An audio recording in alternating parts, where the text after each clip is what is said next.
شهر رمضان الذي أنزل فيه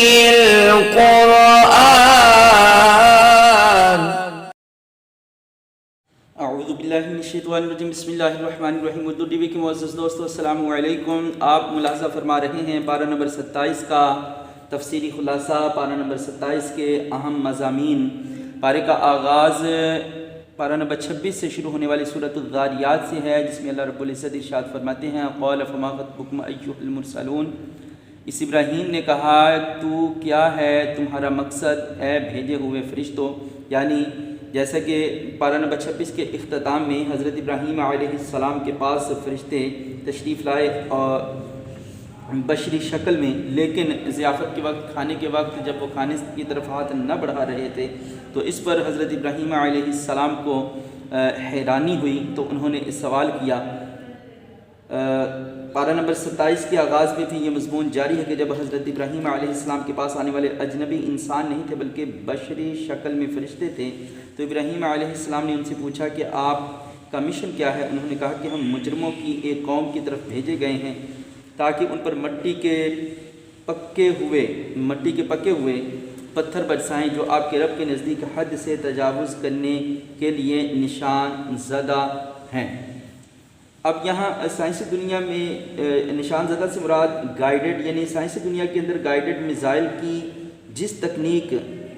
تک بہت دیر میں پہنچی ہے، قرآن نے اس کا تصور بہت پہلے پیش کیا۔ مراد یہ ہے، انہوں نے یہ بھی کہا کہ ہم اہل ایمان کو صحیح سلامت اس بستی سے باہر نکال دیں گے اور اس میں مسلمانوں کا ایک ہی گھر یعنی حضرت لوط علیہ السلام۔ اس کے بعد فرعون اور موسیٰ علیہ السلام اور فرعونیوں کے سمندر میں غرق ہونے کا ذکر ہے، قوم عاد اور ثمود پر عذاب کا ذکر ہے۔ پھر اللہ کریم نے ارشاد فرمایا کہ آسمان کو ہم نے اپنے دست قدرت سے بنایا اور ہم ہر آن اس کو توسیع دینے والے ہیں۔ آج دور جدید میں جدید سائنس اور ماہرین فلکیات بھی نت نئی کہکشاؤں کے دریافت ہونے، گلیکسیز کی انوویشنز اور پھر ان کے ایجاد ہونے کے متعلق، دریافت ہونے کے متعلق مختلف قسم کی آراء کہ یعنی ہر لمحہ اس کائنات کے اندر بہت ساری نئی کہکشائیں بنتی رہتی ہیں، اس کا ذکر کرتے ہیں۔ اللہ رب العزت نے اس کا یوں ذکر فرمایا کہ ہم اپنے دست قدرت سے اس آسمان کو توسیع دیتے رہے ہیں۔ آیت نمبر 56 میں اللہ رب العزت ارشاد فرماتے ہیں کہ وہ مشورہ جس میں رب کائنات نے اور جنوں اور انسانوں کی مقصد تخلیق ارشاد فرمائی کہ یعنی اللہ تعالیٰ عز و جل نے انہیں اپنی عبادت کے لیے پیدا فرمایا۔ اس کے بعد سورۃ النجم کا آغاز ہے، سورۃ الطور کا آغاز ہے پارہ نمبر 27 میں، سورۃ الذاریات کے بعد سورۃ الطور کا ذکر ہے۔ والطور وکتاب مسطور فی رق منشور والبیت المعمور والسقف المرفوع۔ اللہ تعالیٰ عز و جل کے اٹل عذاب کا ذکر ہے، جب اس کا فیصلہ ہو جاتا ہے تو اسے کوئی ٹالنے والی طاقت نہیں، آسمان تھرتھرانے لگتا ہے اور پہاڑ بہت تیزی سے چلنے لگتے ہیں۔ پھر آیت نمبر 17 میں اللہ رب العزت ارشاد فرماتے ہیں ان المتقین فی جنات و نعیم، متقین کے لیے اللہ تعالیٰ کی طرف سے انعام کا وعدہ ہے۔ آیت نمبر 35 میں اللہ کریم ارشاد فرماتے ہیں ام خلقوا من غیر شیء ام هم الخالقون، کیا وہ پیدا کیے گئے ہیں بغیر کسی چیز یعنی خالق، یا وہی خود اپنے خالق ہیں؟ یعنی اللہ کریم ارشاد فرماتا ہے کیا انہیں بنانے والا کوئی نہیں، یا کیا وہ خود ہی اپنے خالق ہیں، اپنے بنانے والے ہیں؟ گویا اللہ تعالیٰ عز و جل نے انسانوں کی تخلیق کی دلیل مانگی ہے کہ یعنی جو اہل فہم ہیں وہ اس قسم کے دلائل سے اس بات کو بخوبی مان لیتے ہیں کہ یہ اللہ کا شاہکار انسان جو ہے یقیناً اس کو بنانے والی ایک ذات ہے، وہ اللہ رب العزت کی ذات ہے۔ سورۃ الطور کے بعد پارہ نمبر 27 میں سورۃ النجم کا آغاز ہے، جس کے 3 رکوع اور 62 آیات ہیں۔ والنجم اذا ہوا ما ضل صاحبکم وما غوا وما ینطق عن الہوا۔ سید المرسلین رحمۃ للعالمین حضرت محمد رسول اللہ صلی اللہ علیہ وآلہ وسلم کے سفر معراج کی اس منزل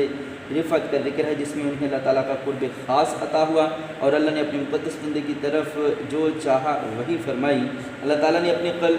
رسول اللہ صلی اللہ علیہ وآلہ وسلم اپنے قلب اطہر کی پوری حضوری اور یقین کے ساتھ اپنے خالق و مالک کے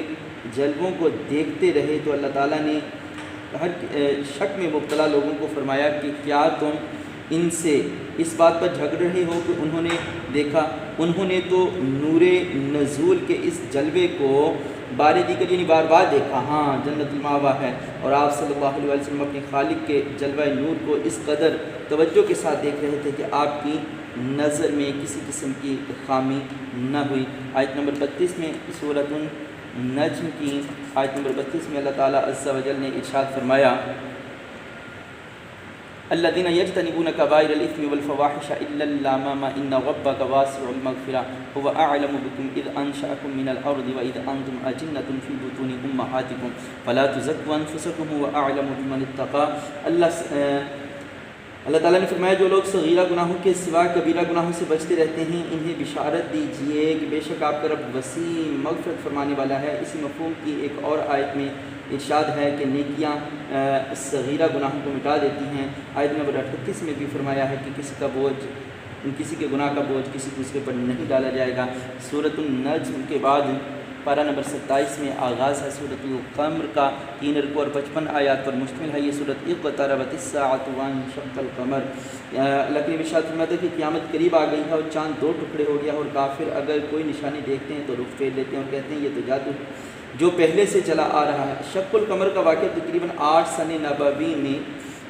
وقوع پذیر ہوا۔ اہل مکہ نے معجزے کا مطالبہ کیا تو آپ صلی اللہ علیہ وسلم نے ان کو یہ معجزہ دکھایا، یہاں تک کہ انہوں نے چاند کا ایک ٹکڑا ہرا پہاڑ کی جانب اور دوسری جانب دیکھا۔ اس واقعے کی صداقت کی عقلی دلیل یہ ہے کہ قرآن نے برملا اس کا دعویٰ کیا ہے، اور اس دور میں کسی نے بھی اس واقعے کی صداقت کو چیلنج نہیں کیا، اور قرآن نے اسی علامت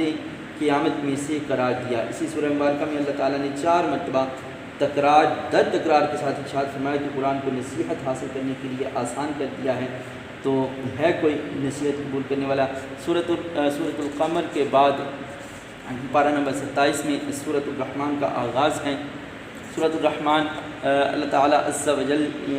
کا خوبصورت کلام قرآن مجید، اس کی خوبصورت ترین سورۃ سورہ رحمان